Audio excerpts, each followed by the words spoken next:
திருநேரிசை. படுகுழி பவ்வத்தன்ன பண்டியை பெய்தவாற்றால், வயிற்றுக்கு சோறு போடுறோம், ஒரு குழியை தூர்க்கிற மாதிரி, படுகுழி போல பவ்வம், பவம்னா கடல், பண்டி வயிறு. படுகுழி பவ்வத்தன்ன பண்டியை பெய்தவாற்றால் கெடுவதும் மனிதர் வாழ்க்கை. காண்தொரும் கேதுகின்றேன், துன்பப்படுதல், கேதப்படுதல், துன்பப்படுதல் அர்த்தம்.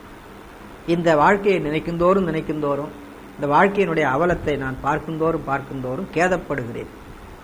முடுகுவர் இருந்து உள் ஐவர், ஐவர் உள்ளே இருந்து முடுகிறாங்க. முடுகனா தான், இங்கே போ, இதை பாரு, அதை பாரு, இதை கேளு, அதை கேளுன்னு நம்ம துரத்திக்கிட்டே இருக்கிறாங்க. முடுகுவர் இருந்து உள் ஐவர் மூர்க்கரேல், இந்த 5 பேர் ரொம்ப மூர்க்கனுங்க. அவன் என்ன சொல்றானோ அதை செய்துதான் ஆகணும்.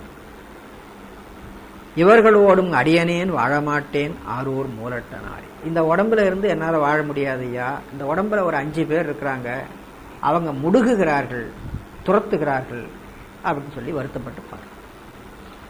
புழுப்பெய்த பண்டிதன்னை புறம் ஒரு தோலால் மூடி, இது ஒரு வண்டி, இங்கேருந்து பண்டி என்பது வண்டி, புழு பெய்த வண்டி, அது வெளியே தெரியாதபடி தோலால மூடப்பட்டிருக்கு. மேலே சொன்னது பண்டி வயிறு, இங்கே சொன்னது பண்டி வண்டி.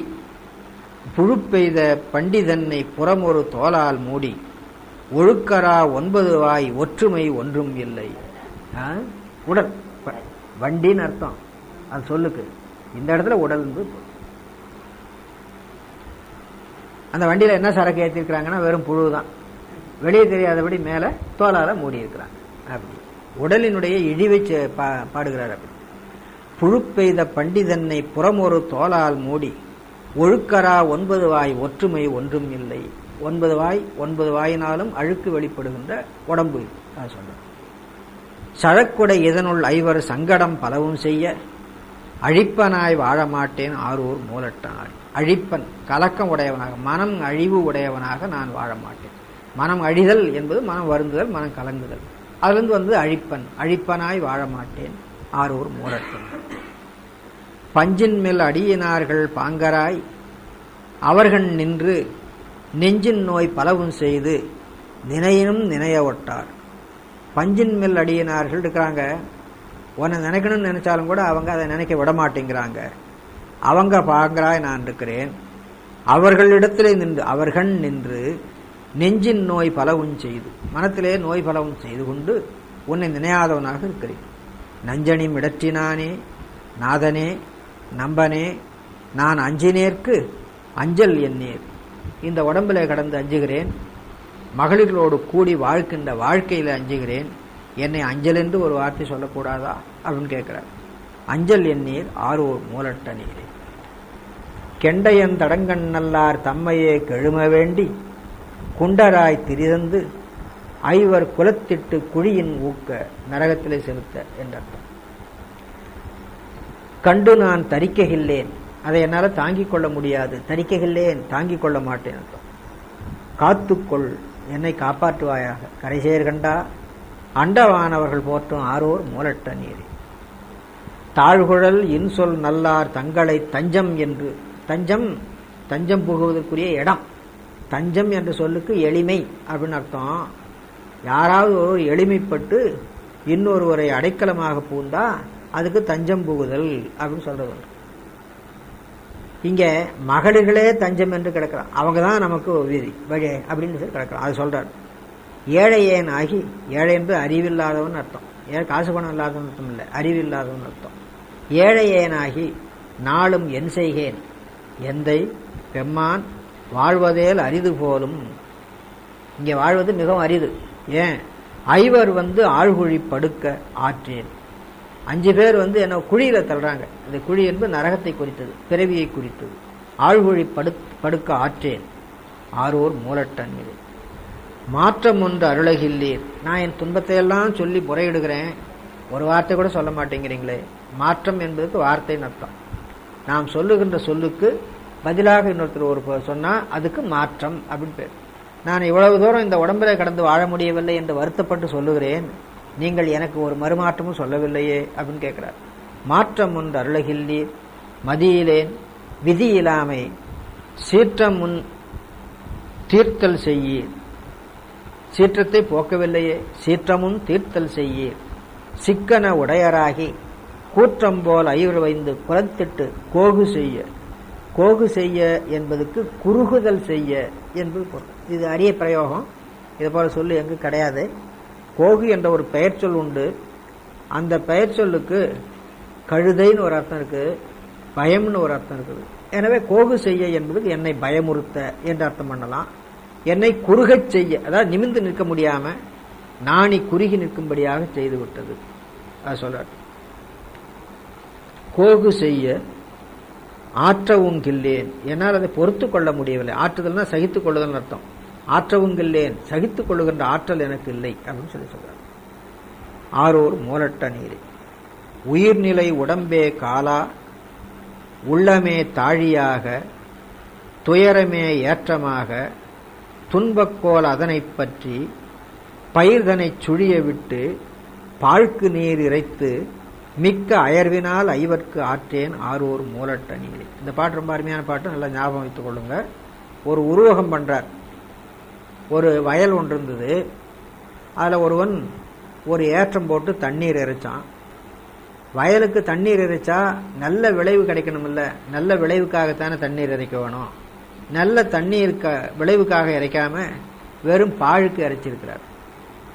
அப்போ வயல் எது, ஏற்றம் எது? ஏற்றம்னு சொன்னா அதுல சில உறுப்புகள் உண்டு. அதாவது ஒரு கம்பம் மாதிரி நட்டிருப்பாங்க, அதுல ஒரு கவை இருக்கும், அதுல இப்படி ஒரு கோல் போடும். அதுல ஒரு பக்கத்துல நீளமா ஒரு பக்கம், அது கீழே ஒரு சால் ஒன்று கட்டியிருப்பான். மேலே ஏறி மிதிக்கணும். இந்த பக்கம் மிதிச்சா கீழே இறங்கும், தண்ணி மோந்துக்கும். இந்த பக்கம் மிதிச்சா மேலே ஏறும். அங்கே ஒரு கால் நட்டு இருக்கும், அதில் ஒருத்தன் நின்று இருப்பான், அந்த இதை படுத்து தண்ணி ஊற்றி விடுவான். இதுக்கு தான் ஏற்றம் அப்படின்னு பேர். பழைய காலத்தில் 2-3 வகையான ஏற்றம் உண்டுங்க. 2 பேர் ஏறி மிதித்து இறைக்கிற ஏற்றம் உண்டு, ஒரே ஆள் மிதித்து ஏறி இறைக்கிற ஏற்றம் உண்டு. கீழே தண்ணி எவ்வளோ ஆழம் இருக்குதோ அதுக்கு தகுந்தாப்புல அந்த ஏற்றத்தை வச்சுக்குவாங்க. அது மாதிரி இவர் ஒரு ஏற்றத்தை இந்த பாட்டில் பாடியிருக்கிறார் பாருங்க. உயிர்நிலை உடம்பே காலா, உயிர் நிற்பதற்கு இடமாகிய இந்த உடம்பு அந்த ஏற்றத்தை தாங்கிக் கொண்டிருக்கின்ற காலாக, உள்ளமே தாழியாக, உள்ளே இருக்கிற மனம் இருக்குதே அதுதான் நீரை முகக்கிற சாலு. தாழி என்பது சாலு. உள்ளமே தாழியாக, துயரமே ஏற்றமாக, ஏற்றம் ஏற்றம் இறைக்கிற தொழில், துயரம் தான் நான் ஏற்றமாக இறைக்கிறேன். துன்பக்கோல் அதனை பற்றி பயிர்தனை சுழிய விட்டு பாழ்க்கு நீர் இறைத்து, பயிர் தண்ணீர் இல்லாம அது ஒரு பக்கம் சுருண்டு கிடக்குது, நான் பாழுக்கு இறைக்கிறேன். துன்பத்தை தான் இறைக்கிறேன், அதுவும் பாழுக்கு இறைக்கிறேன், அது மேலும் துன்பத்தை விளையுது.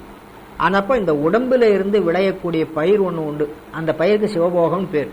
அந்த சிவபோகமாகிய பயிர் விளைவதற்குரிய தண்ணீரை நான் இறைக்கவில்லை, பாழுக்கு இறைத்திருக்கிறேன் அப்படின்னு சொல்லி சொல்றேன்.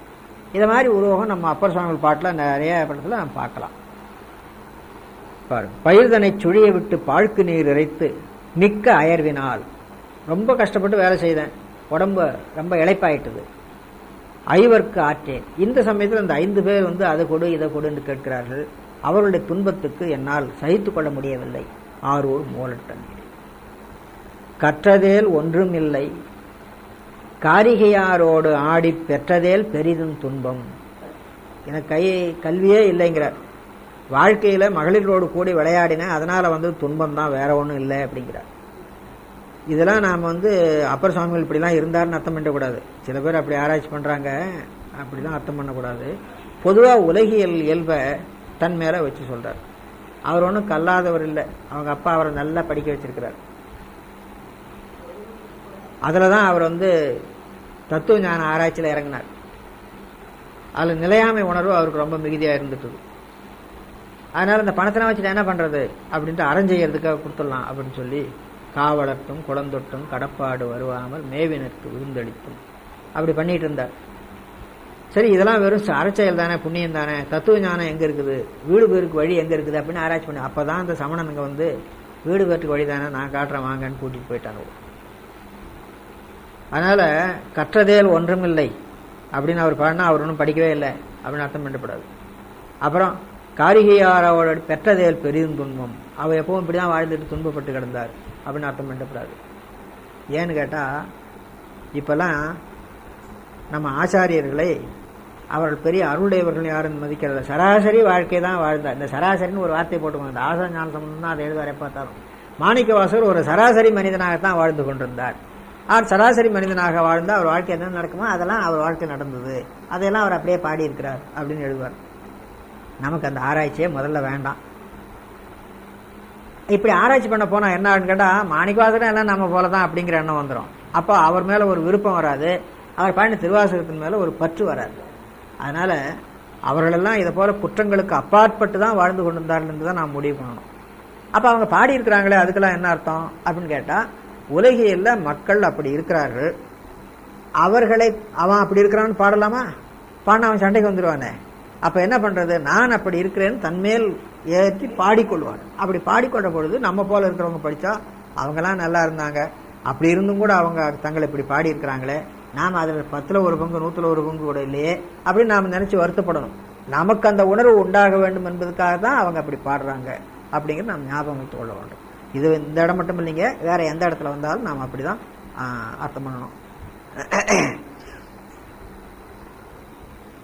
நிறைய ஆராய்ச்சி இருக்குதுங்க. பெற்றதேல் பெரிதும் துன்பம் பேதையேன் பிழைப்பினாலே முற்றினால் ஐவர் வந்து முறைமுறை துயரஞ்செய்ய. முற்றுதலோடு, முற்றினால் சூழ்ந்து கொள்ளுதல், முற்றுதலோடு ஐவர் வந்து முறைமுறை துயரஞ்செய்ய. அற்று நான் அலந்து போனேன் ஆரூர் மூலட்டனே. பத்தனாய் வாழமாட்டேன் பாவியேன் பரவி வந்து சித்தத்துள் ஐவருத்தீய செய்வினை பலவுஞ்செய்ய. மத்துரு தயிரே போல மருகும் என் உள்ளந்தான். என் உள்ளம் மத்துரு தயிர் போல, இது திருவாசகத்தில் வருது. அந்த மாதிரி உள்ளந்தானும் அத்தனே அமரர்கோவே ஆரூர் மூலட்டனே. தடக்கையினால் ஐந்தும் கொண்டு தடவரை தன்னை பற்றி எடுத்தவன் பெயர்த்து எடுக்க பேர்க்க ஓடி இருந்தன பூதமெல்லாம் முடித்தலை 10 தோளும் முறிதர. இறையே ஊன்றி, இறையென சிறிது அப்படின்னு அர்த்தம், இறையே ஊன்றி அடர்த்தருள் செய்ததென்னே ஆரூர் மூலட்ட நீர். மேலே பாட்டிலெல்லாம் தன்னுடைய குறையெல்லாம் சொல்லி எனக்கு ஒரு பதிலும் சொல்ல மாட்டேங்கிறீங்களேன்னு பாடிட்டு வந்தார். கடைசி பாட்டில் ராவணன் இவ்வளோ பெரிய தப்பு பண்ணால் அவனை அடர்த்தீர்கள், அப்புறம் அருளுஞ்செய்தீர்களே, அதுக்கு என்ன காரணம்? அதை போல் ஒரு காரணம் என் மேலே காட்டக்கூடாதா? ஏதாவது ஒரு காரணம் பற்றி நான் செய்த தவறுகளை தண்டித்து விட்டாய், எனக்கு அருளாக செய்யலாமே. தண்டித்து விட்டாய் என்று சூளை நோய் கொடுத்தது, சமணத்தில் சேர்த்தது, சூளை நோய் கொடுத்ததெல்லாம் தண்டனையாக நினைக்கிறார். இப்போ எனக்கு நீ அருள் செய்யலாம் அப்படின்னு சொல்லி கேட்கிறார். நீ உனக்கு அது பழக்கம். அதுக்காகவே அவர் அந்த கடைசி பாட்டில் ராவணனை வச்சு பாடுறதுங்கிறத ஒரு பழக்கமாக வச்சுருந்தார்.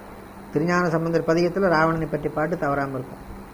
ஒரு சில பதிகங்களில் இல்லை, ஆமாம், ஒரு சில பதிகங்களில் இல்லை, ஆனால் பெரும்பாலும் வச்சு பாடுறது அதுக்கு ஒரு கருத்து உண்டு. அதுபோல் நம்ம திருநாவுக்கர சுவாமி பாட்டில் கடைசி பாட்டு ராவணனை பற்றி இருக்கும். திருநாவுக்கர சுவாமி வச்சு பாடினதுக்கு ஒரு கருத்து, அவர் பாடினதுக்கு ஒரு கருத்து. திருநாவுக்கர சுவாமி பாடினது கருத்து என்ன கேட்டால், பிழைத்தாலும் பொறுத்து கொள்வான், அருள் செய்வான். அது எதனால் வருது அவருக்கு? நான் சமணத்திலே கிடந்து பிழைத்தாலும் பெருமான் பொறுத்து கொண்டு எனக்கு அருள் செய்வார் என்ற கருத்தில் வரும்.